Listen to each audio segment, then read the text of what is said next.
श्रीमद् भगवद गीता अध्याय अष्टादश और आज के जो 2 श्लोक लिए गए हैं वाचन और विश्लेषण के लिए हैं वो श्लोक नंबर हैं 36 और श्लोक नंबर 37। पहले इनका वाचन और उसके बाद उनका संक्षिप्त विश्लेषण। आइए पहले उसे गाते हैं।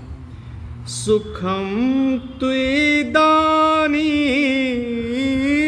त्रिविधम सुखं त्रिविधानि त्रिविधम् शृणु मे भरतर्षभा शृणु मे भरतर्षभा अभ्यासाद्रम ते यत्र अभ्यासाद्रमते यत्र दुःखान्तं च निगच्छति दुःखान्तं च निगच्छति यत्तदग्रे विषमिव यत्तदग्रे विषमिव परिणामे अमृतोपमम् परिणामे अमृतोपमम् तत्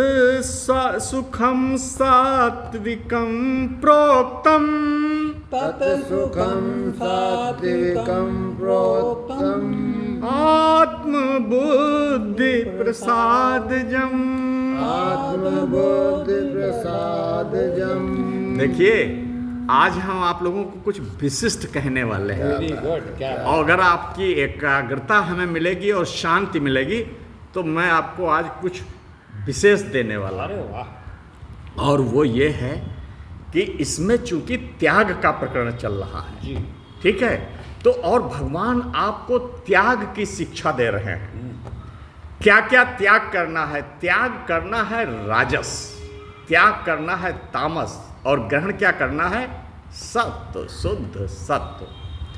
देखिए, जो मुक्ति है, जो प्रकाश है, जो आनंद है, जो अमृतत्व है, उसका मार्ग तामस से नहीं खुलता। जो मुक्ति है, जो प्रकाश है, जो आनंद है, जो अमृतत्व है, उसका मार्ग राजस से नहीं खुलता। उसका मार्ग खुलता है तो सात्विक चेतना, सात्विक गुण से खुलता है। इसलिए जीवन में अगर कोई चीज़ ग्रहणीय है तो वो सात्विक चेतना, सात्विक गुण, क्योंकि आगे का जो द्वार खुलेगा आपके लिए प्रकाश, मुक्ति, आनंद और अमृतत्व का, उसका पथ सात्विकता में बनता है। इस चीज को समझ लीजिए मुख्य रूप से। भगवान ने आपको यहाँ इस अध्याय के प्रारंभ में चाहे कर्ता हो, चाहे ज्ञान हो, चाहे बुद्धि हो, चाहे धृति हो, ये सारी चीजें एक एक करके त्रिगुणात्मक रूप में समझा दी हैं। अब लेकिन आप ये पूछेंगे कि इतना जो हम गुण पढ़ते आ रहे हैं, सत्व, राजस और तम, कर्म भी सीख लिया, ज्ञान भी सीख लिया, कर्ता भी सीख लिया, बुद्धि भी सीख ली, धृति भी सीख ली, इसका उद्देश्य क्या है? ये भगवान हमको ले कहाँ जा रहे हैं? इस त्रिगुणात्मिका प्रकृति का सारा वर्णन करके वो हमें पहुंचा कहाँ रहे हैं? इसकी मंजिल क्या है? इसका डेस्टिनेशन क्या है? इस चीज को देखिए, आप समझ लीजिए। इन सबकी एक मंजिल है और वो है सुख। अगर आप राजस से उठ जाएं, तामस से उठ जाएं और सात्विकता के आयाम में प्रतिष्ठित हो जाएं तो आपके लिए कौन सा वरदान देंगे भगवान श्री कृष्ण? सुख का। लेकिन अब आपको यह भी पता नहीं कि सुख क्या है और सुख कितने प्रकार का होता है। ठीक है, ये नहीं पता आपको। आप तो जानते हैं जो तामस का सुख है, सो रहे हैं, ये भी सुख वही है।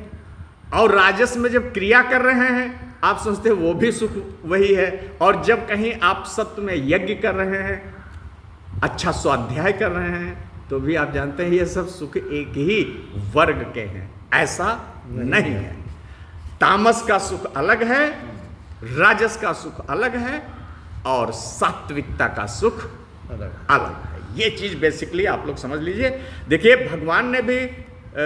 भगवान वासुदेव ने भी अर्जुन से पूछा था, वही मैं आप लोगों से भी पूछ रहा हूँ जो उन्होंने पूछा था। उन्होंने क्या पूछा था? पार्थ, ये जितना भी हमने तुम्हें देशना दी है, उपदेश दिया है, क्या तुमने इसे एकाग्रता से सुना? मैं बोल रहा हूँ यहाँ, इतनी मेहनत कर रहा हूँ, इतनी सारी चीज़ों के जो रहस्य हैं खोलने का प्रयास कर रहा हूँ, उसे क्या आपने एकाग्रता से सुना? अगर आगे हम आपसे कहें कृपया आप इसका विश्लेषण करिए, तो क्या आपके अंदर वो सामर्थ्य और शक्ति आई कि आप इसका उसी तरीके से विश्लेषण कर सकते हैं? या भगवान वासुदेव का सारा प्रयत्न आप निरर्थक कर रहे हैं, उसे धूल में मिला रहे हैं? ये देखिए बड़ी गंभीर बात है। अगर हम यहाँ आकर के कुछ सीखते नहीं हैं तो आपका सारा श्रम धूल हो जाता है, उसका कोई मतलब नहीं। आप घर पे बैठिए और घर पे जो अन्य काम आपके हिस्से में है वो करते रहिए। इसीलिए भगवान ने भी, उन्होंने कहा पार्थ कहीं चूक तो नहीं गया, पार्थ कहीं हिलता डुलता तो नहीं रहा, पार्थ कहीं नॉन सीरियस तो नहीं रहा। तो उन्होंने पूछ लिया लास्ट में, यद्यप फलाकांक्षा नहीं होनी चाहिए, हमारे अंदर भी नहीं होना चाहिए, लेकिन फल का विचार तो किया ही जाएगा। ऐसा नहीं होगा कि हम फल का विचार नहीं करेंगे। फल का विचार नहीं करेंगे तो फिर स्थिति ठीक नहीं रहेगी। इसीलिए वासुदेव श्री कृष्ण ने पूछा अंत में, लगभग जहाँ कंक्लूड कर रहे थे वहाँ किसी चैप्टर में होगा अग्रवाल जी, जब उन्होंने कहा क्या पार्थ तुमने ये जितनी सारी उपदेश की धारा मैंने प्रवाहित की है, तुमने क्या एकाग्रता से सुना? तो मुझे भी ये पूछने का पूरा राइट है। I have the entire right to ask whether you have got it और you have not got it. इसी में सर आएगा, इसी में आएगा, इसी में आएगा। अच्छा। तो देखिए, मैंने बताया ये जो त्रिगुणात्मक कर्म, ज्ञान, कर्ता, धृति, बुद्धि, सबका जो वर्णन आया, उस सबका लक्ष्य यही है कि मनुष्य को नीचे की स्थितियों से, निम्न स्थितियों से, अर्थात तामस से और राजस से उबारा जाए, उसका उद्धार किया जाए और उसे कम से कम सात्विक गुण में प्रतिष्ठित किया जाए। ये उसके पीछे का जो मोटिव है वो ये है।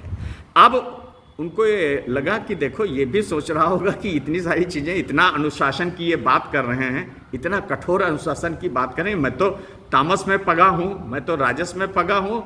हाँ, एक चीज़ बड़ी इंपॉर्टेंट जो मैं सोच के आया था वो ये आपको बता दूं। देखो, आप सबका, हमारा भी सात्विकता का संस्कार बहुत कम है अग्रवाल जी।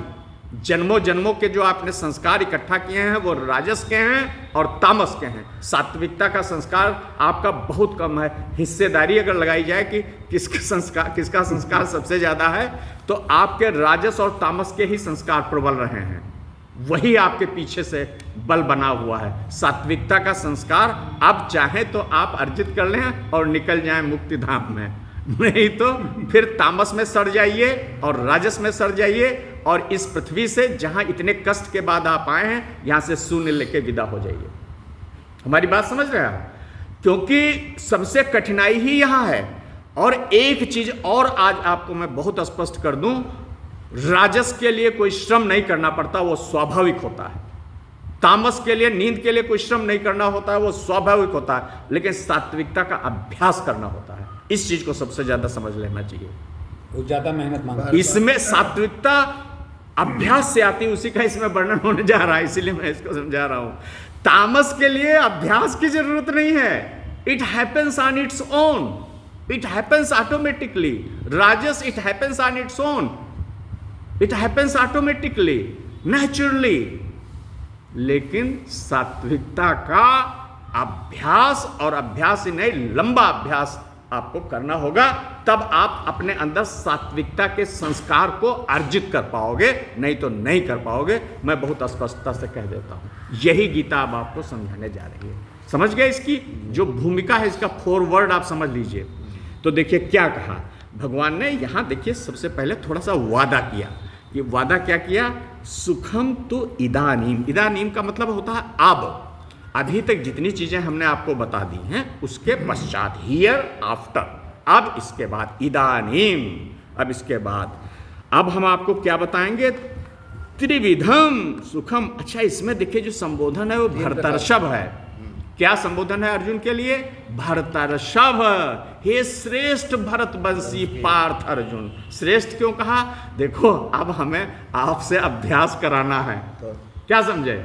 इसलिए हमने थोड़ी एक प्रशंसा कर दी। मैं अब आपको अभ्यास में ले जाना चाहता हूं, क्योंकि राजस का संस्कार तुम खूब बटोरे हुए हो, तामस का संस्कार तुम खूब बटोरे, उसमें क्या अभ्यास की जरूरत हो? It is just natural. अब हमें तुम्हें ऊपर ले जाना, ऊपर ले जाना ऊपर है। ले जाना। इसलिए थोड़ा श्रेष्ठता का उन्हें कि देखो तुम ऐसा है, Good, better, best. सात्विक में Good, रहे हो, good, सात्विकता better, में तुम रहे हो, इसलिए पांडवों के इस वंश में तुम आए हो, तुम श्रेष्ठ वंशी हो। सर तो अब गुड बेटर बेस्ट के बाद हमें एक्सीलेंट ले जाना है। Yes, exactly that is the case. तो सुखम तू इदानीम, अच्छा अब भरतर्षभ, हे पार्थ अर्जुन सुनो, देखो त्रिविधम सुखम, अब मुझसे तुम 3 प्रकार के सुख सुन लो, सुन लो, मैं मुझसे सुन लो 3 प्रकार के सुख। देखिए, अच्छा इसमें मेरे ख्याल से सबसे ज़्यादा भ्रांति होती है कि सुख 3 प्रकार के हो सकते हैं। मैं तो नहीं जानता था भाई, आप लोग जानते हो तो हम तो जानते हैं सारे सुख एक ही होते हैं। तामस सुख वही है, और रासिक सुख भी वही है, और सात्विक सुख भी वही है। ये तीनों सुख एक कैटेगरी होती है यार, सुख तो सुख है। नहीं, गीता यहाँ इसको क्लैरिफाई करती है कि नहीं, even pleasure are of 3 types, सात्विक, रासिक एंड तामसिक। तो त्रिविधम सुखम, ये देखिए बहुत नई बात है। अच्छा, त्रिविधम सुखम अभ्यासात रमते यत्र दुखांतम च निगच्छति। देखिए इसको सबको जोड़ेंगे तब हम इसको बता पाएंगे। यत तत् अग्रे विषम इव परिणामे अमृतोपमम तत् सुखम सात्विकम प्रोक्तम आत्मबुद्धि प्रसादजम।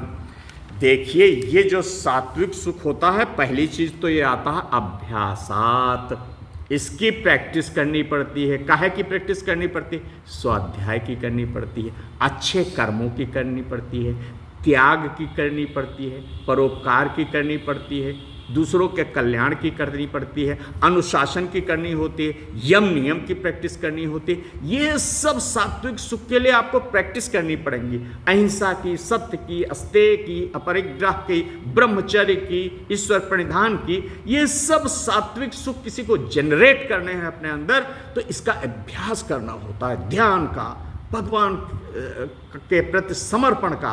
तो ये सब यम नियम आपको देखो फॉलो करने पड़ेंगे। इसी को यहाँ जो अभ्यास पद है उसी को इंगित कर रहा है। तो एक तो इसमें आप अभ्यासा समझिए, और दूसरा ये कहाँ से निकलेगा? एक तो अभ्यास से निकलेगा, जो हमने बताया सात्विक सारे गुणों का, सद प्रवृत्तियों का, सद चिंतन का, सद कर्म का, ये सारा अभ्यास आपको करना। दूसरी चीज आत्मबुद्धि प्रसाद जम, जब आपके अंदर ईश्वर बुद्धि आ जाती है, हर चीज में कौन सी बुद्धि आ जाती है? आत्म प्रसाद जम। जब आप प्रत्येक चीज में ईश्वर का दर्शन करते हैं तो सब कुछ नए उज्जवल रंग से रंग जाता है। एक एक चीज उज्जवल रंग से, सात्विकता के उज्जवल रंग से आपकी हर जो कर्म धारा है वो बिल्कुल उज्जवल हो जाती है। तो उससे जो खुशी मिलती है, किससे? अभ्यासात, सात्विक चीजों के अभ्यास से, नंबर 1। और आत्मबुद्धि प्रसादजम, और जब सर्वत्र आपकी आत्मबुद्धि हो गई, उससे जो सुख उत्पन्न होता है। अब इसमें क्या होगा? इसमें एक चीज समझ लीजिए, ये क्या होगा? यत तद अग्रे विषम यु, ये सारा जो कठोर अनुशासन बताया जा रहा है, ये शुरुआत में जहर की तरह होता है। अगर मैं कह दूं उपाध्याय जी सत्य बोलिए तो आपको बहुत बुरा लगेगा। हमने कहा क्रोध मत करिए, आपको बहुत बुरा लगेगा। हमने कहा आचरण ठीक करिए, आपको बहुत बुरा लगेगा। कैसा लगेगा? विषम यु, कैसा लगेगा? जहर जैसा। अरे ये झाजी क्या कर रहे हैं, ये यार बड़े घमंडी आदमी, इन्होंने तो हमसे कह दिया कि नहीं तुम तो ऐसे नहीं, तुम वैसे हो। तो शुरू में आपको जहर जैसा लगेगा, लेकिन इसका परिणाम क्या होगा? परिणामे अमृतोपमा। लेकिन इसका जो परिणाम आएगा वह बिल्कुल अमृत की तरह आएगा। ठीक है। और एक चीज और होगी इसमें, यत्र दुखांतम च निगच्छते, इससे दुख का भी समूल नाश हो जाएगा। आत्म बुद्धि से जब कोई कर्म होगा, ईश्वर को निवेदित होकर जब कर्म होगा, यम और नियम के आचरण और अनुशासन से जब कोई कर्म होगा, तो निश्चित रूप से यत्र दुखांतम च निगच्छति, वो दुख की जड़ों को काट कर फेंक दे। अच्छा, तो ऐसी स्थिति में इन 36 और 37 में देखिए जो वर्णन हुआ है वो है सात्विक सुख का। लेकिन अब आप एक चीज यहां समझ लें जो हम विशेष रूप से आप कहने जा रहे हैं। जो प्रकृति के 3 गुण होते हैं वो तीनों के तीनों बंधनकारी हैं। यहां भी अगर इस सुख में अगर आप पड़ गए तो ये भी बंधनकारी है। स्वामी राम सुखदास जी को मैं आज पढ़ रहा था, उन्होंने लिख दिया, क्योंकि इसमें आसक्त हो गए। सात्विक सुख का ये भी बंधन है, सोने का बंधन है। सुपरमेसी आती है आदमी हैं? नहीं, वो दिखाई नहीं देती लेकिन अंदरूनी है। अच्छा, अंदरूनी मेरे पास ये है। हैं? अच्छा, तो ये सात्विक सुख भी अपनी फाइनल एनालिसिस में ये भी बांडेज क्रिएट कर देगा। बिल्कुल करेगा। क्यों नहीं, अब इसका मैं बता देता हूं, इसका रहस्य क्यों कर देगा। इसलिए कि जितने सुख उत्पन्न होते हैं वो विनष्ट हो जाते हैं। ये उत्पन्न हुआ ना, मैंने कह दिया, ये उत्पन्न हो रहा है, ये स्वाभाविक नहीं है। आत्मा का ये स्वाभाविक नहीं आनंद है।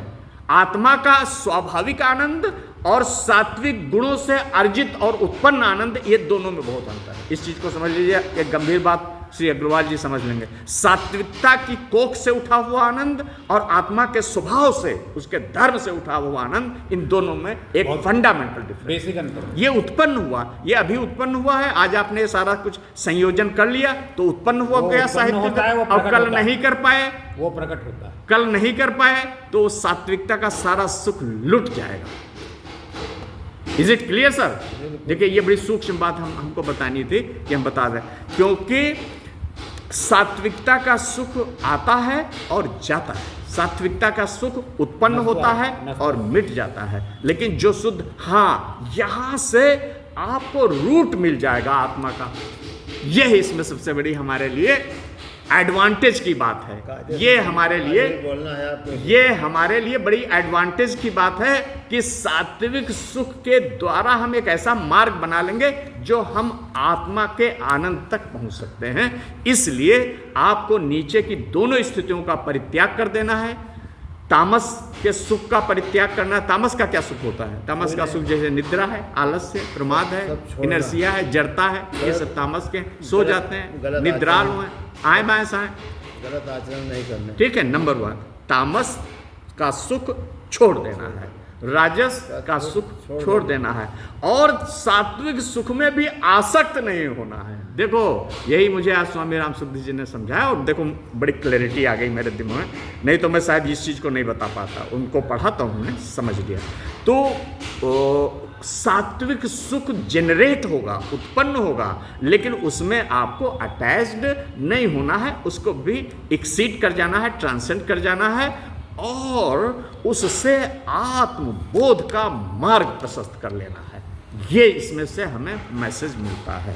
तो मेरे ख्याल से इसमें शायद कोई चीज़, तो इस प्रकार से जो सुख आत्मबुद्धि जब सर्वत्र हो जाती है, उससे जो सुख उत्पन्न होता है और अभ्यास से जो सुख उत्पन्न होता है, उसको सात्विक सुख की संज्ञा दी जाती है। मेरे ख्याल से ये चीज़ यहाँ काफ़ी क्लैरिटी के साथ आ गई है, और आप सब ने बड़ा अटेंटिवली हमें सुना है। इसके लिए मैं आपका आभार व्यक्त करता हूँ। Thank you very much.